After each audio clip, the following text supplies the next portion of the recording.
Okay, so we are now live. As usual, a few buttons that we have to press. I thought I'd come out with me Suicide Squad t-shirt today. So I thought I'd put a bit of colour into the scene, why not? So hope everyone's having a great day.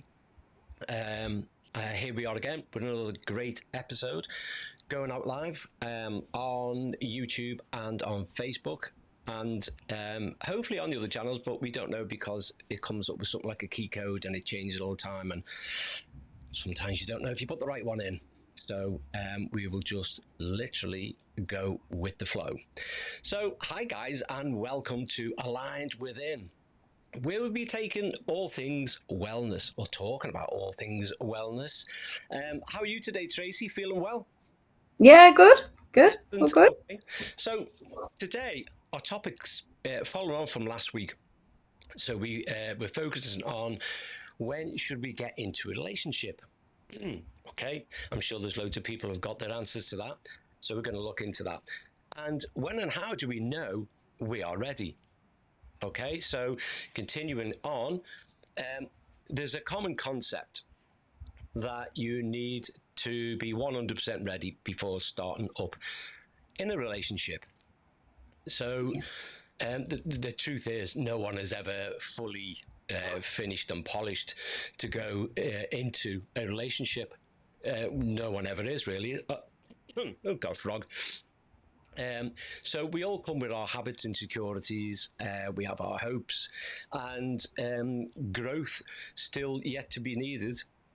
So readiness is less about perfection or perfect timing, and more about honesty. Yeah. So, what does readiness actually look like? Well, it actually has quite a few signs. Um, you know what you want, but more importantly, what you don't want. You can take responsibility for your emotions yourself. You don't expect anybody else to complete you, and you have a desire for connection with somebody, but not the need for anybody to validate you. Um, there's the willingness to communicate and compromise, like the real like need to be seen and the readiness to be seen and for them to see you as well. Yeah. You know. Um, And finally, a relationship is not just about a person that fits your life, like a missing puzzle piece. It's about being authentic, and being yourself around that person. Um, so you don't need to put on any acts or anything. You just feel completely at ease. Just yourself, really. Okay. So, what is growing together? What do you think that is? Isn't that part of love too? I mean, in a healthy relationship, growth is shared, and you don't have to arrive at the same emotional destination before meeting your person. In fact, many of the strongest relationships are built on something that neither one could have built themselves alone. The key is that both people are willing to grow and not be already fully grown. Yeah. Yeah, yeah, absolutely. Um, like as coaches, So like the song I can get be when you say that being said, in order to have growth, that both people have to take responsibility for their own growth. Yeah, would you agree with that?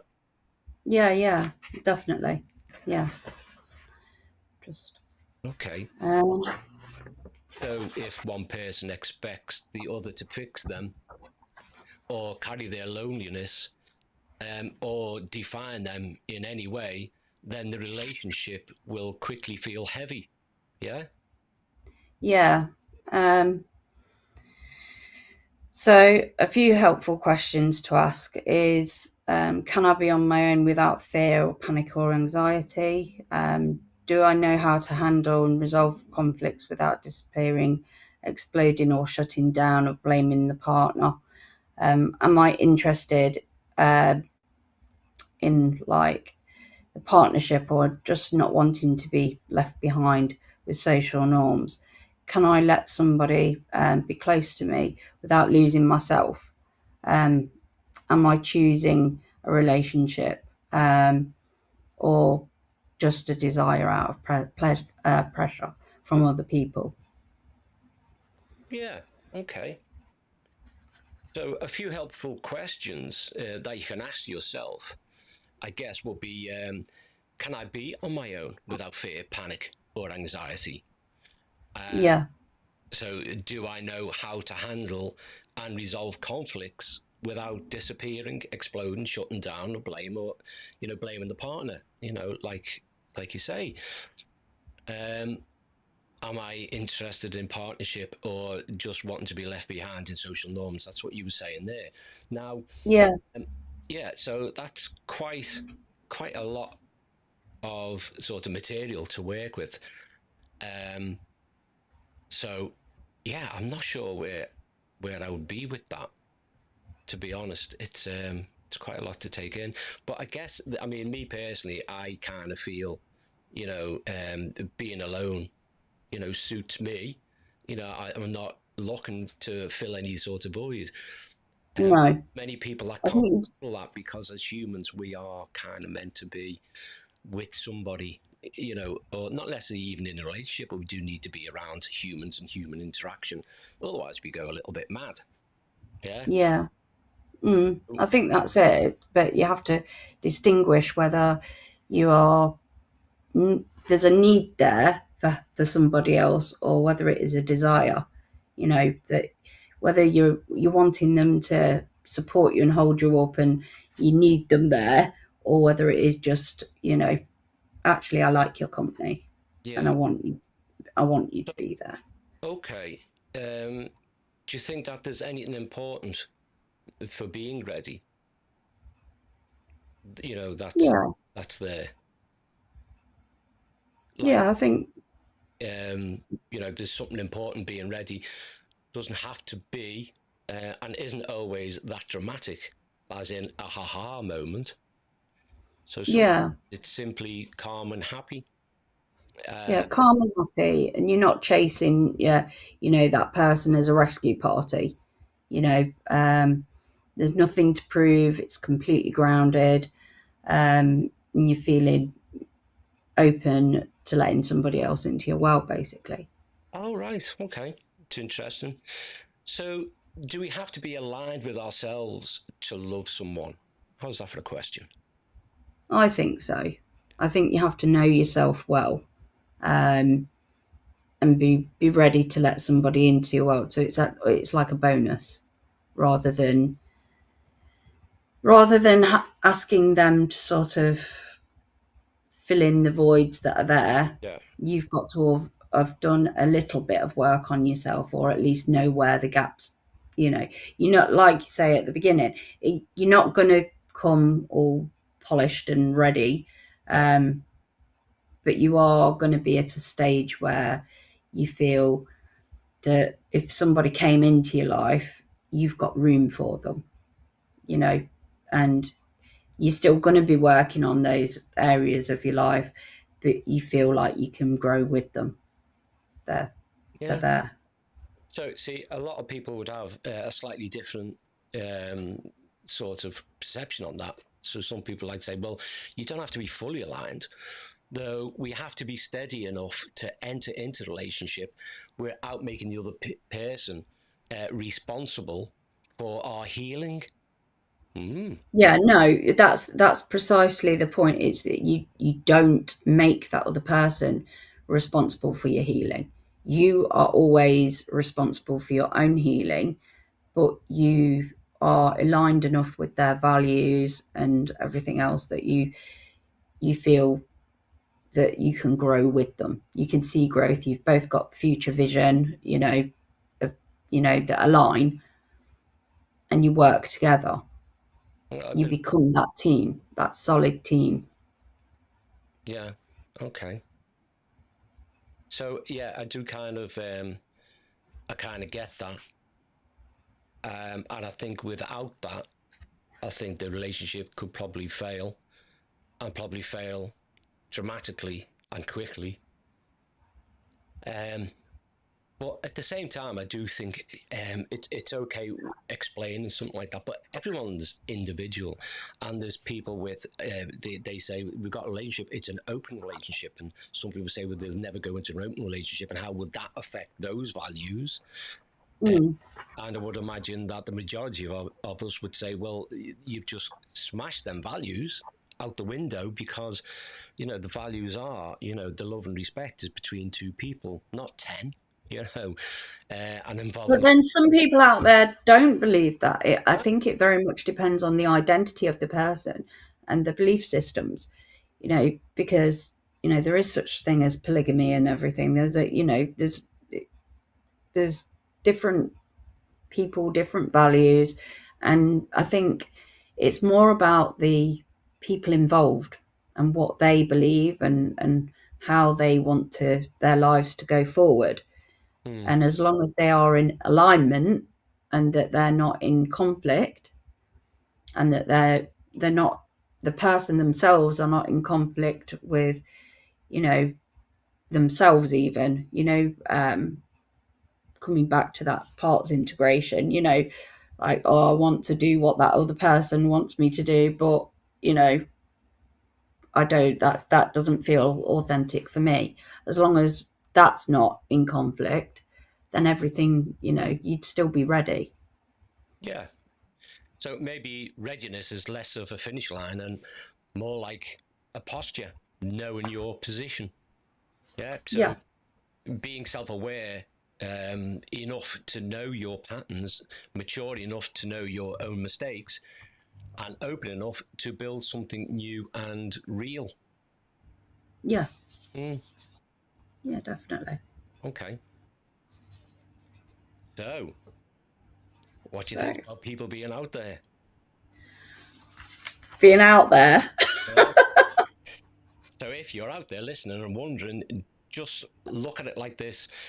You're probably ready when it feels that you are adding to your life and not having to replace or have a replacement for the relationship with yourself. Yeah. Yeah, most definitely. So, yeah. And I guess the best relationships don't demand perfect, or perfection. They are asked for No. presence. Yeah, it's all work in progress all the time. I mean, throughout life, it's going to be a work in progress, but it's if you feel that you can start off at a starting point together and work forward, and that at that point you are aligned and that your visions are all the same, then the likelihood is that you're ready and you're settled in yourself to go forward. Yeah. Okay, brilliant. Right, so we're going to have a quick interlude, right? And then we're going to jump on to our guest slot. Okay, we've got a great Danni Smith coming back to see us again and fill us with her woes and oh my God, her experiences, and what a great guest to have on. So back in a sec.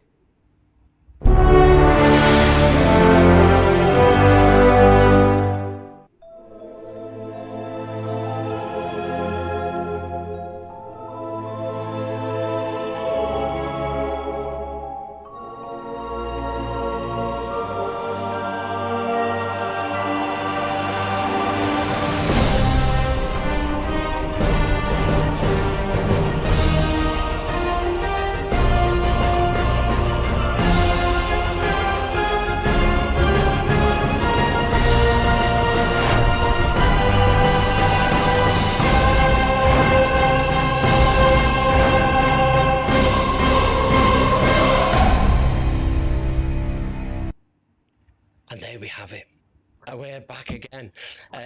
So the next part of the show is we're going to bring on our very, very, very special guest, Danni Smith. And, you know, our insights are insightful. There's no other word for it. We had a great interview. There's a lot to talk about. Some of the things that we probably didn't need to talk about, we still spoke about anyway. So there's no polishness on our interviews. You see what happens. There's no edits. So be ready for this. Welcome on, Danni Smith. I've got Danni again. Right, we couldn't resist getting Danni Smith back again because she was so great last time that we brought her in again. A slightly different topic. But basically around the same thing. We're always going on about relationships for this season anyway. So before we start our questions, Danni, how's it been going? Yeah, not too bad. I think I'm definitely feeling this Mercury retrograde that has just come in. Definitely been messing with everyone about a little bit. Meaning? It's like everything isn't going as smoothly, or things are a little bit more intense. You feel a lot more run down. Oh, right. I just thought That's really interesting, actually. yeah. Does it resonate? It does, yeah. Yeah. Get rid of that Mercury. I think it's here for a while. That's just typical, isn't it? Do you know when it's due to finish? No. I will have to look that up and let you know, though. Yeah, that would be brilliant. Yeah, I will. Yeah. Okay. So we're going to blame the planets, yeah? When we mess up, you drop a cup, kick the cat. It was Mercury, nothing to do with me. You got to say that it's Mercury retrograde, though. It's the retrograde that does it. Okay, so I will write that down because there's no way I'm going to remember that word. Let alone right, retrograde. Okay, so I'll have to analyze that word, retrograde. So grade could be up or down. Retro is just retro. So anyway, Mercury, nice guy. Know him well. So what else has been going on? How's the course going? Good. I'm quite sad that it's ending soon and that we're nearly done. Okay, well, here's the good news. Because Tracy and I have been chatting and we will be at some point creating courses. Ooh, exciting. Just. So at what point we may be tapping a few brains and maybe getting some people in to take over some of the lessons and sessions, or halfway through we're discussing something and say, hey, what's your view on this? And then while you're explaining it, we'll just leave you. Leave you. And not come. That sounds great. So that is in the pipeline in the very near future. We're just discussing the topics on it, and yeah, we'll have them created. I love that. Superb, isn't it? All exciting times ahead. Yeah, that's so exciting. Absolutely. And it's not much dissimilar to what we're doing now, except it's a different type of excitement. Because obviously people need to get involved, and then they decide to subscribe to a course. We will be developing micro courses, so they're like smaller courses, which will be free. Some people call them tasters. Yeah. Micro courses sounds better. And it's to give people the insight of, this is what's available, are you interested? So it's similar to the courses that we've all been on, which are a little bit longer, 4-week courses. They are basically tasters. This is what we do. If you like it, get your hand in your pocket and pay for the full hit. And we go, yeah, okay, I like the idea, I'll do that. So yeah, that's what we're going to be creating. Again, the topic is a bit at the moment. But I can imagine at some point the 3-letter words but they're not actually three-letter. Oh, they are three-letter starter words of the NLP will be entering into it. NLP. Yeah, You can't yeah. speak French. Yeah, it's NLP. I'd like to say in French it's NLP. So we'll be bringing that on board into it and just dropping it in. So we're not going to design the courses specifically around NLP. Come in. What was that? Whose house was that? It was That's not mine. That's mine. Oh, right, okay. I, Space, we can fit 10 people on here if you need to fit someone else on. You want to be interviewed. Like, what's the normal time your child goes to bed? How many times a night does he normally get up and disturb you?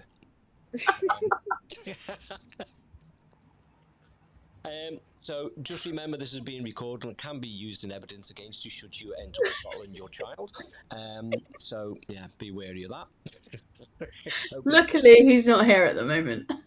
Well, I think his essence or ghost has been left behind then because somebody knocked.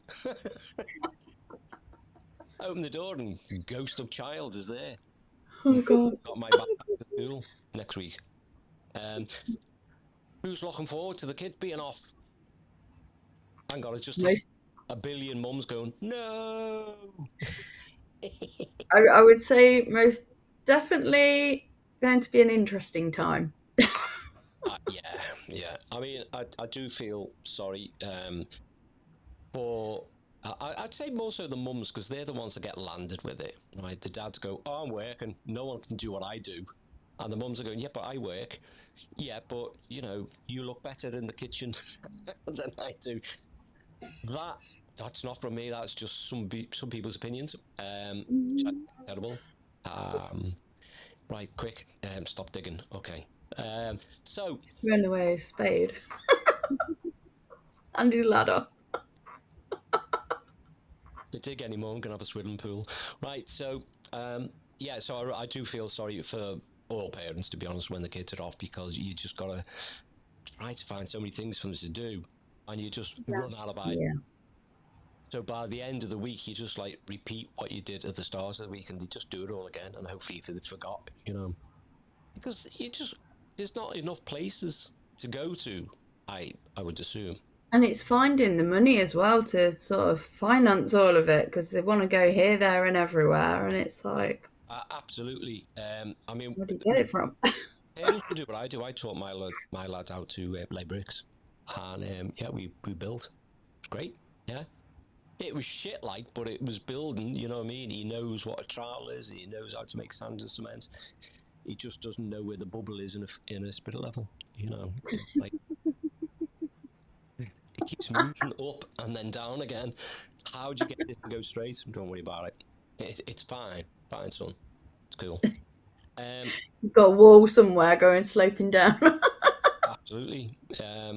Nothing wrong with that. You want to make an air raid shelter and it goes down into the ground, but yeah, it's all cool. So let's crack on. Tracy, would you like to entertain into the question list? Yeah. Yeah, I mean, how would I identify my core values and whether I'm truly ready to enter into a relationship? Well, this is actually quite the good segue into NLP, which is what we've just learned with values elicitation. I know. So obviously, without going to a coach and deciding what your values are and identifying those, a good way of looking at it is how have I been living my life in the past 90 days to 6 months? And it's what are you prioritizing in those like last few months? So for example, if you are constantly trying to find security in your life, it's very likely that a value of yours is security. It can be whatever you are constantly striving for or living by in your life will determine what at least current values are. Because there's a difference between idealistic values and then your real values. because Yes. you have the values that you strive for, that in a perfect world these would be your values, but in order to find your actual realistic values, it is how are you living your life in the past 90 days to 6 months. Mm. What are you So prioritizing? how would you sort of recognize out of those values which one means that you are completely ready to bring somebody else onto the scene? Oh, good question. I think a value that I would say that would, I guess, strongly identify that you are able to bring someone along is maybe patience is probably a good value to have for Mm. that, Hmm. but also openness, like open-mindedness. Hmm. You don't want to bring someone into your life for the sake of bringing someone into your life. It's got to be from a place of sincerity Yeah. and being genuine, and that you actually feel ready for it. It's not to fill a hole. Yeah. It's the whole like, I don't need you, I want you thing. Yes, definitely. Yeah. So yeah, I would say the values that you should at least identify that should show you whether you're ready for a partner is ultimately open-mindedness and probably self-love as well. Yeah. You've got to be kind to yourself in order to be kind to others. Yeah. Mm. Okay. So, again, we're going to treat you as the coach. So, to me, what patterns from my past relationships am I still carrying? I would say look at the recurring themes, look at patterns. When you look back at all of your past relationships, what is always coming up for you? That will show you what is still there. For my personal experience, I have a lot of self worth issues which come out in insecurity. And when I look back at all my past relationships, my insecurity, which is obviously the core value, the core root being the self worth thing, Yeah. has always manifested in some way in all of my relationships. Yeah. So it's asking yourself, what is it that's constantly been coming up in my relationships? And that will tell you what it is that is, you're either burying or you're processing, whichever one it may be. It's those patterns. What is constantly coming up? You've just got to ask yourself and find the pattern. Mm. So, with me, it'll be women. I think it goes a little bit deeper than that. Yeah, yeah, I'm sure it is. Uh, Lucy, So would you like to interject? I just wondered, like on the end of that question, not from my Mhm. question, but the end of that question, how do you know that you've fully processed those, you know, those feelings or emotions that, or the patterns or whatever it is that you need to be rid of before you go into a relationship? How do you know To that know you've that you'll fully process them is to recognize that it's not a big problem for you anymore, because it's not going to be just a problem for you, it is also going to be a problem for your partner, because we subconsciously torture our partners and blame them for what everyone else in the past has done. yes, And unless you're single, then it may be that you're punishing yourself. um, but it's noticing, is this problem that I have noticed from my past relationships, is it still affecting me now? If it is, chances are you haven't fully processed it.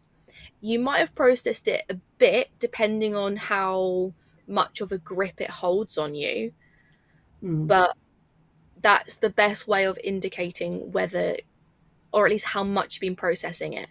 If it's a case of being buried in it, that is, you are in complete denial. yeah, You are like, nope, I refuse to acknowledge this. I refuse that this is a thing. This is not happening. you're completely closed off to the idea, that In is which burying case it. you're really not ready to Yeah. Yeah. go along the way of a relationship. Yeah, 100%. If you do not have an open mind and you're in complete denial, you shouldn't be entering into a relationship. So Yeah. how do you distinguish whether you're ready and that it's not just loneliness that's driving you to I think go into one? I think it goes back to what I said in the beginning, which is it's not an I need you, it's an I want you.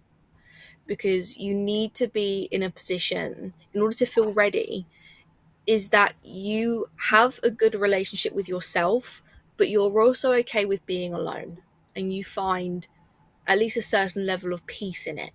You have to be okay with being on your own. And if you're Yeah. not okay with being on your own, you will find people to fill that space. Mm, And that's coming from a need instead of a want. Yeah. And it's one of those things where it's like, I don't need someone. It's like, I don't need you, but I want you because I enjoy your company. I enjoy how you make me feel. It has to come from a very genuine place where attachment isn't so tight. mm. Obviously, in partnerships, there will be a level of attachment, but there's toxic attachment and then there's healthy attachment. And you have to have that good relationship with yourself as a starting point to know that when you are ready Secure in for, yourself yeah, before. Yeah. yeah. So then when you are feeling like you're ready for a relationship, you know that it's coming from a sincere place. Yeah. Okay. Carl? So there's a couple of parts to this question. So, what does emotional independence look like in practice? I would say it's a lot of self-love. I would say it's patience, not being so quick to judge yourself or others, because when we are judging other people, we are judging ourselves. Everyone is a reflection of who you are. And if you are, whether you're saying it directly to that person or out loud, the way that you are viewing other people is a reflection of yourself. So to have that emotional maturity to be at a point where you can at least be neutral or positive is a really good way of indicating that emotional like openness and that emotional Yeah. maturity is how you treat others is how you treat yourself. Okay. So, how do I build a full, meaningful life as a single person? I would say it's having a good community around you, whether that is family, friends, maybe you've got hobbies, you go to classes like we talked about last time, Yeah. and having that kind of community around you. It could also be that you've got work colleagues that you get along really, really well with. But it's creating a full life for yourself, whether that includes, that's your social life, that's going to work, that's, your passions, your hobbies, things that you genuinely enjoy. Fill your life with things that obviously you need to survive, but also things that make you happy, that make you feel connected, that make you who you are. Because again, you don't want to find someone just to fill a space. You ideally want your life to already be pretty good, and then you've just got a bonus, which Yeah. is that partner. Yeah. Totally agree. Um, so how would I identify my own attachment style? Look at your previous partners. How are they, what are they like as people, and how are they dealing with conflict? How are they dealing with commitment, and how are they dealing with Mm. relationships? Because and then it's also how are they dealing with it and how are you reacting to it? Because I've noticed from at least my past, I've been attracted to the more avoidant type, which Yeah. is the like non-committing, quite like nonchalant, fairly emotionless kind of deal. And And did then that I, did that Mhm. make you feel worried and everything, anxious? Oh You my know? God, I was anxious all the time. And that showed me that my attachment style was an anxious Yeah. attachment style, Yeah. because of how they were and how I was reacting to it showed me what I was like, and also what wasn't being met, Yes. and what I really needed to be met in order to feel secure. There's also the aspect of the type of attachment you have with your previous partners. Is it one where you are basically codependent, or are Mm. you quite dependent? Because if you look at your relationships, like your past ones, and you found that you were quite dependent or quite codependent on your partner, Yeah. chances are you've got an anxious attachment. Anxious. Yeah. If you are the But I kind of would. person where you tend to very like push them away when things got big and things got emotional, or you were just a very independent person, but like the overly independent person, then chances are Avoidant. you are an avoidant. Yeah. So yeah, it's about reflection and how the people you are choosing and how you react to them. Yeah. And to get through that yourself, how would you approach that?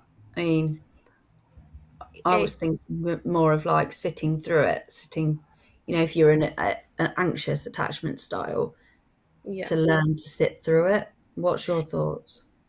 There is a level of sitting through it, yes, but I think it's also dealing with the problem, because it's there for a reason, and it's very likely coming from a place that happened when you were a child or growing up.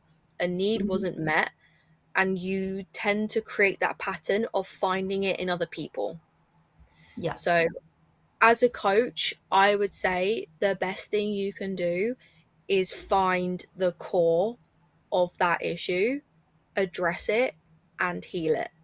There's obviously, the quick fixes, which is talking yourself through it, being realistic, writing it down, doing a little bit of journaling, because how it is in your head compared to when you put it out on paper is so different. And when you can jump into that observer point of view instead of Mm. being so directly in it, really does help kind of take the edge off. But Yeah. if you want that real lasting change, you've got to address where it's coming from and address the issue. Yeah. Yeah. Definitely. So would you use your NLP skills to help someone with this, or would you use Um, a toolbox? I would say it depends on what it is. I do love NLP, and I have my own kind of version of NLP that I do like to use, and that I find is incredibly effective. Um, but it depends on the person as well. You can very much get to that core issue through just like normal coaching and helping the client find the answers themselves and giving them the space and the right power questions to do that. Um, but then obviously NLP is a very effective and a much quicker way of doing that, and that's my preferred method. But for There others, is other toolboxes as well to be used, like yeah, EMDR and things like that you can exactly. use. Um, Exactly. I mean, there's hypnotherapy, there's all sorts of stuff. I mean, I know people that have had breath Reiki, work. and then yeah, like Reiki breath work, and that makes you feel so safe that it releases something in you didn't realize what it was. So there's so many tools that you can use and utilize to do that. It just depends on if you've got a coach, what they specialize in, and then who you are as a person and what you feel is the best and safest process for you. Yeah. Okay. So, what unmet needs did I bring into my last relationship, expecting a partner to fill, kind of thing? And how do I meet those needs myself? Um, the best thing is communication, because you have to communicate your, like, especially if it's a recurring theme as well. If you've got a lot of unmet needs from past relationships and you want to make sure that those aren't continuing to be unmet, or you've got certain expectations of how you expect this relationship to go, you're already going to be doomed if you don't communicate it. It's also whichever new partner you enter a relationship with, it's not their fault that your needs haven't been met, because they don't know them. They don't know that part of you yet, and it's your responsibility to communicate that. You can't have any expectations, and you can't do anything about it until you've spoken about it, because people aren't mind readers. They're not going to know right off the bat what it is that you need until you say it. And it sometimes in relationships, it takes your first argument to go, I just needed you to do this and you didn't do it, and then you talk about it, and then they know, and then it changes. Don't let it get to that point where you're having to have your first argument. Just talk about it, because your unmet needs are your boundaries. You have to be assertive about that, because they are your boundaries. And the best thing you can do is assert them so early on in the relationship, because you need to know that whoever you're choosing to be your partner is able to respect those. Yeah. If they're not going to respect them, the relationship is not going to work. Okay, I've just got one last question before I pass it over to Tracy, which is, have you ever tried NLP on your dog? No, I don't think he'd be interested. He's too whizzy. Yeah, he's obviously trying to get your attention, right? Maybe you should have a table with some treats so you can just flick them off over into the corner. And he'll disappear and have a chomp. Well, I mean, he's a German Shepherd, so he's a bit of a guard dog. He's got to come up and check every now and then, got to make sure I'm okay. Yeah, would you like to take a second and say, I'm okay? Oh, he's left now. Oh, right. Okay, that was a quick check, wasn't it? Okay. Yeah. Yeah, it's not usually very long. It's, oh, okay, you're good. Cool. Bye. Okay. Fine. Yeah. Fine and done. Tracy, have you got anything you'd like to add? Yeah. What does a healthy relationship look like? And how do I know that I'm getting like my needs met, like what I want to thrive? Again, communication. It's all about communication. If you're not communicating, or you're not communicating well, your relationship is not going to work. And the most healthiest relationships come from communication. But I would also say that it's also about compromise, because you're not the same people. You're not always going to agree on the same things, and you're not always going to do what the other person wants, whether that's through your own kind of views or your own past. There has to be a level of compromise and understanding, and just that communication. Communication is the most important thing, and then compromise when it's necessary, but don't compromise yourself in the process. Let it be from a place where it means that both of you are happy with the result. It might not be that you're 100% happy, but at least you're in a place where your most fundamental, like foundational needs are met. Like, you need to, when it comes to needs, you can make a list. What are your non-negotiables? What are the needs that you have that you absolutely must have met? Otherwise, you will not feel fulfilled and truly loved in this relationship. And you make sure that you communicate those so clearly so that they have to be met. And you have to expect your partner to do the same thing, because this isn't just, you entering this relationship and needing your needs met. It's also the other person, and you have to have that awareness. And then you can also create that other list of, what other needs do I have that I would be okay to have compromising, like to be compromised if they needed to be compromised. Because that way you've got your non-negotiables and your negotiables, and it's communicating all of that throughout. And then again, having the awareness that you've got to be able to do it. What about trusting your own judgment if you've missed red flags out, like in the past? How would you learn to trust yourself again? I would say small steps. And this doesn't necessarily have to be like relationship related, but it's just making those really small decisions every day. And it could literally be, what you're going to have for dinner today. but it could be that you're actually going to make sure that you have a nourishing dinner, because your body needs to learn to trust itself again, and the best thing that you can do that is through consistency. So for example, if you want to make sure that you are giving yourself a second to just be with yourself and be present in your body, make it a point that you will sit down at this specific chair at this specific time every day for 5 minutes. And you just sit with yourself, you meditate, you read, you do something, but you do it every day. Yeah. That will show your body that you are capable of being trusted again. Because it's not necessarily going to be your mind. I mean, obviously there is a level of your mind, but it's your body. It's your body that sends those signals to your brain, and vice versa. But Yeah. in order to trust yourself up here, you need to trust yourself down here. And the Okay. best thing that you can do with that is through consistency and showing up for yourself. You have to show up for yourself, and you have to make decisions that feel good for you. So it could be, if you want to, eat better, make those decisions every day. Be consistent that you're going to eat well. If you want to exercise, you make that plan and you actually follow it. Obviously, there is a level of understanding that life does happen and you're allowed to have a cheat day every now and then, but it's the consistency. So it can at least be that you slip up, every now and then, like that's fine, but don't make it a regular thing. Yeah. Consistency is key. So, Carl, have you got out to ask? No, I'm still processing that. The bit like, your body's got to trust you. And I'm saying to myself, all of your body, or are they independent to each other?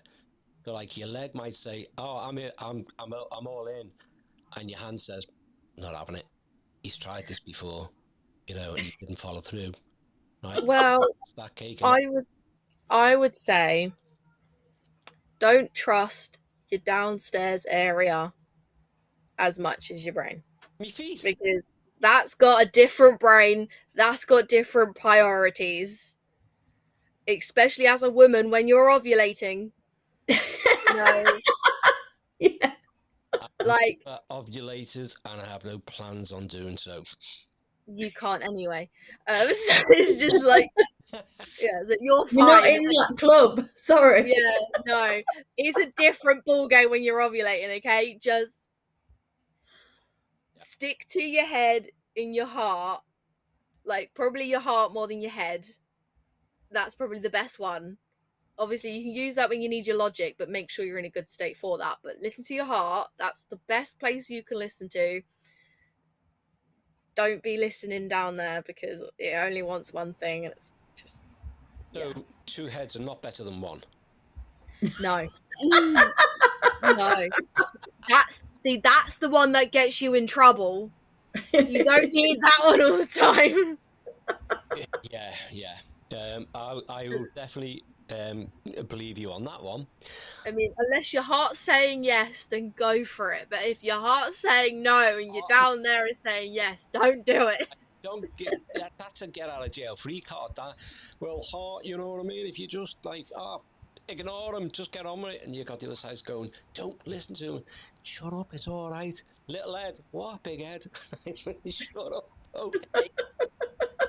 Honestly though, it's so obvious when your heart's not in it. It's so obvious. So just make sure you're listening to your heart. I totally relate to that. Yeah, I do. So I'll just how do you spell head?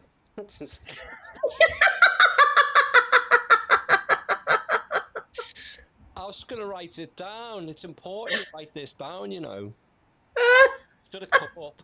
I can relate to it. So now YouTube's banned us, we'll have to pick another subject for next time. But besides that, is there anything else you would like to add, Danni? Um, Keep it clean. I guess just the same thing as last time. If you like what you're hearing and you want to hear more from me, hit me up. Absolutely 100%. And we definitely will. Thank you very much. It's been a pleasure. Absolute star. And we totally enjoy you coming on to our little show. You bring sunshine to our otherwisely not so sunny times, and it's an absolute privilege. Thank you. It's been a pleasure. Thank you for having me again. Absolutely fine. Anytime, anywhere, ne le point. Speak to you next time. Bye, Dan. See you later. Bye. Bye.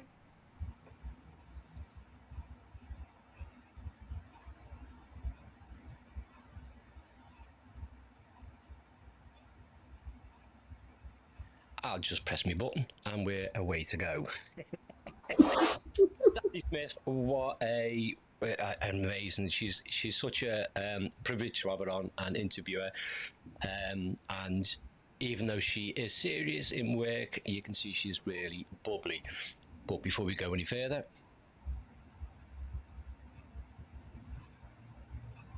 the news today is Danni Smith is looking for a new owner for the dog.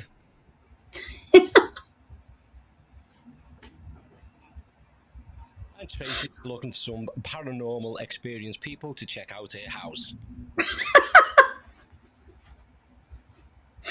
It's funny you should say that because I just had another knock.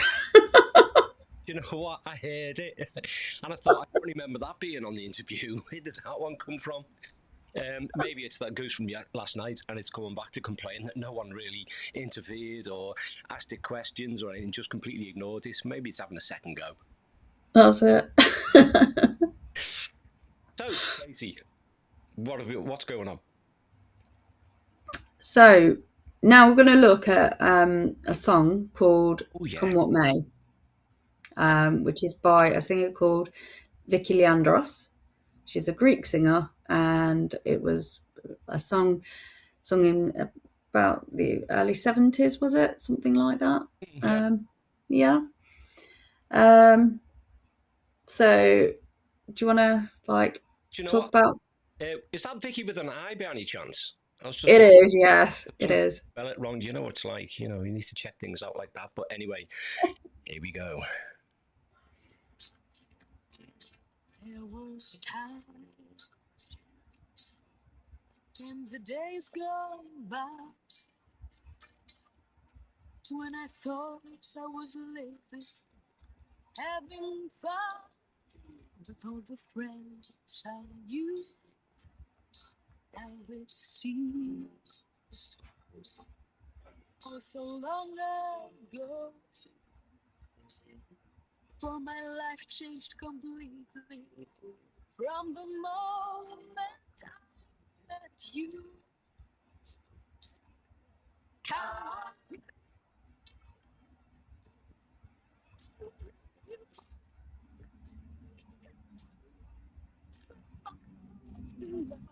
to you. Come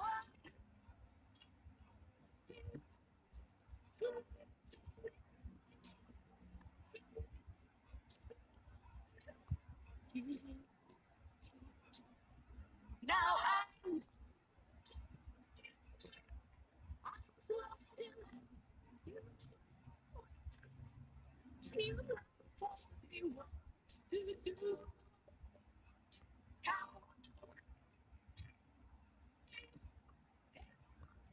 Changes.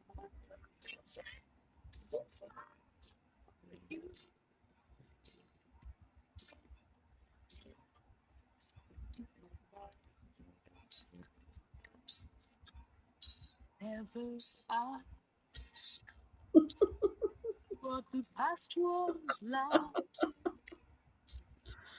I will live for tomorrow. Yesterday is very far away. Now you're here. Everything is new.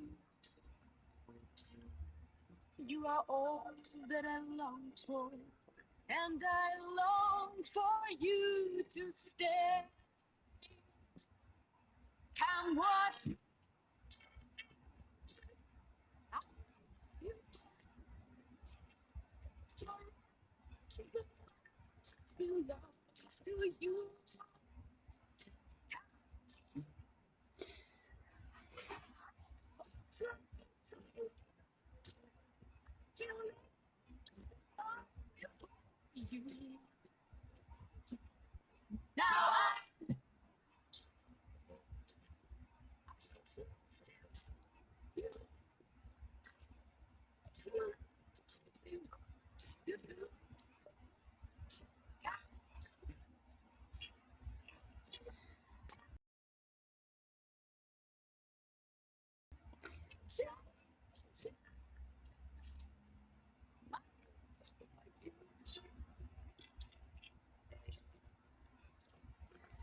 So, wow. Okay, I think next time we need some visuals. yeah, Yeah, I was running out of dance moves then because it's quite a that's it. slow one. It is a slow one. Yeah. Yeah, absolutely brilliant. So this is the star bit of the show. So if we look through a psychological lens, the title indicates meaning and making. So making people, yeah, often people cope with certainly seeing relationships as destined rather than a random event. I'm sure we all do. So this psychologically can help us reduce anxiety, have hope, and make the bond between the partners secure and seem more significant. It also reflects attachment needs, where the person experiences connections as evidence to them that life is together and emotionally safe. So I guess the music is also important, bringing a fate type meaning, which supports the individual to having optimism, increased self esteem, and that sense of moving forward. Yeah. So to talk about what the song is actually about initially, it's really a sweeping ballad, and the narrator describes a life that felt aimless before they met their transformative partner. And it's that pledging of unending and undying devotion and love. So the music's very melodic and holds a lot of clarity in its strong declarative like delivery. So looking at it more in depth from a psychological perspective, there's like the attachment being secure, and there's identity reorganization, which the lines, now I know I was lost till I met you, and when I met you, love told me what to do. It refers to a secure attachment being formed. The partner becomes that safe base for the narrator, reducing their anxiety and allowing them to reorganize themselves. There's also a sense of self-expansion there. The shift, when it says, I thought I was living, having fun, like in the past tense, but then it's saying that they will now live for tomorrow. The model is about finding new resources, viewpoints, and purpose through that close bond. There is like the cognitive reframing that of the past. So never ask what the past was like. I will live for tomorrow. It's an intentionally recognizing the past, but there's no longer any emphasis on it. There's no need for it because they'll be now focusing on going forward together. It might also look at commitment as an identity. So forever my heart belongs to you, signifying that the relationship is and has become central to that person's identity and goals. And there's also the title itself is like a mantra for that even in uncertain times, that love's going to be there. It's which links with research about commitment and persistence in relationships. Mm. So, what would you say from a sociological angle? Well, I'd say as coaches, the song can be useful to reflect on readiness, agency, and values. So it reveals needs, patterns, boundaries, and timing. So the phrase, we were always meant to meet, can help the individual reframe the encounter with the other person as significant in their own personal development and life journey. As coaches, we would invite them to explore. So things like, what did the encounter teach you about? Did it make you want to change anything? What did it make you notice about yourself and relationships?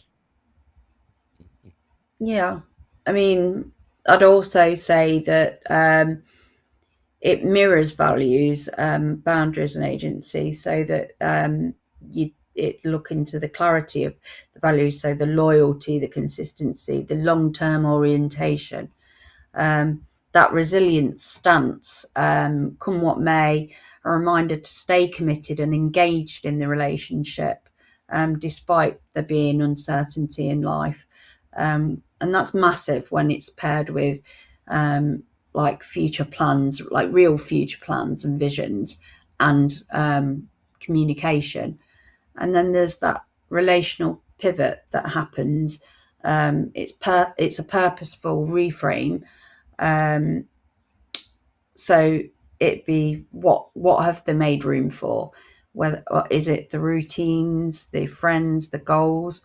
Where have the changes been made, and are they congruent to the client? And it is it authentic with themselves? So yeah, we'd probably also, as coaches, explore agency versus fusion and healthy independence, and future focusing without the erasure of the past. Okay, it's brilliant. So that's all we got time for today, anyway. We had a really interestingly long interview with Danni that took us a little bit longer than normal, but it was that interesting. We didn't want to finish chatting to her. And yeah, it was great. And you had some great questions lined up for it, Tracy. It was brilliant. And next week, we're going to have another incredible session. We have with us Ruth Breyer. So that's going to be really interesting. Looking forward to that interview and posting it out to everyone. And it's going to be a great week. So without any more information, I'm going to say goodbye and see you next week. See you next week, guys. Bye. Bye.